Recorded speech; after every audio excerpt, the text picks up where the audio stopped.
Hello viewers, in this video I'll show you how to fix Messenger video call or voice call automatically ended problem in Messenger.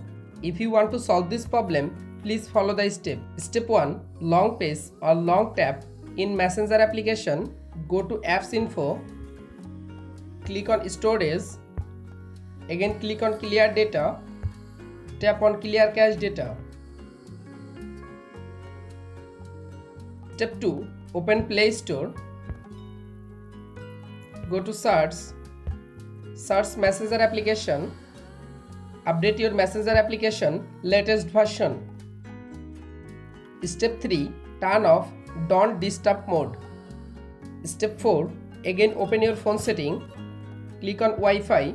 You make sure your Wi-Fi or mobile data connection is properly connected.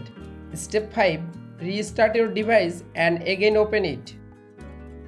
Step 6. Again open your Messenger application. Select any Messenger friend. Now tap on call. You can follow all of the steps to fix Messenger video call or voice call automatically ended problem solved. If this video helpful for you, please subscribe our channel and like this video.